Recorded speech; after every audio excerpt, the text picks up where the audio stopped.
Good evening.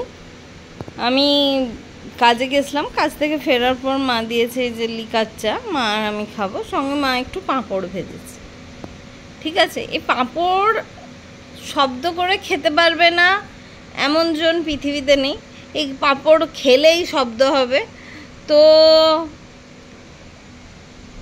এই যে এই ভদ্রমহিলাকে দেখছেন, ইনি ঘুমোচ্ছিলেন, পাঁপড়ের শব্দে উনি উঠে গেছেন।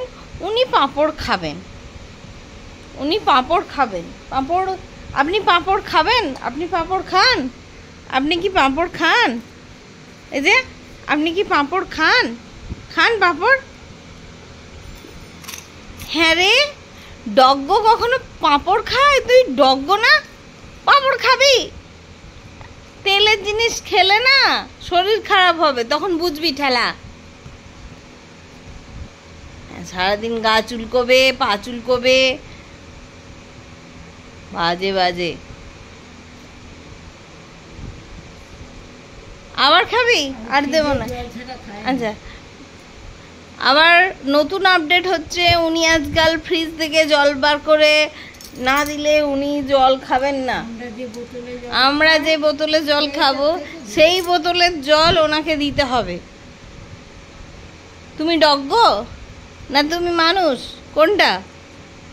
না আমি ডগ্গ হয়ে গেছি, তুমি মানুষ হয়ে গেছো, বলো।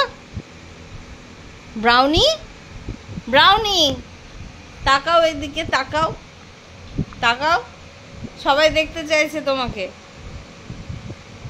ব্রাউনি বেবি, হ্যাঁ তুমি ডগ্গ না মানুষ?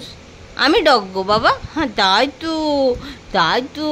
এই যে পাখা, ওনার জন্য এক্সট্রা পাখা লাগে। আমাদের সিলিং পাখাতে চলে যাই, ওনার এক্সট্রা পাখা লাগে, ওনার গরম লাগে।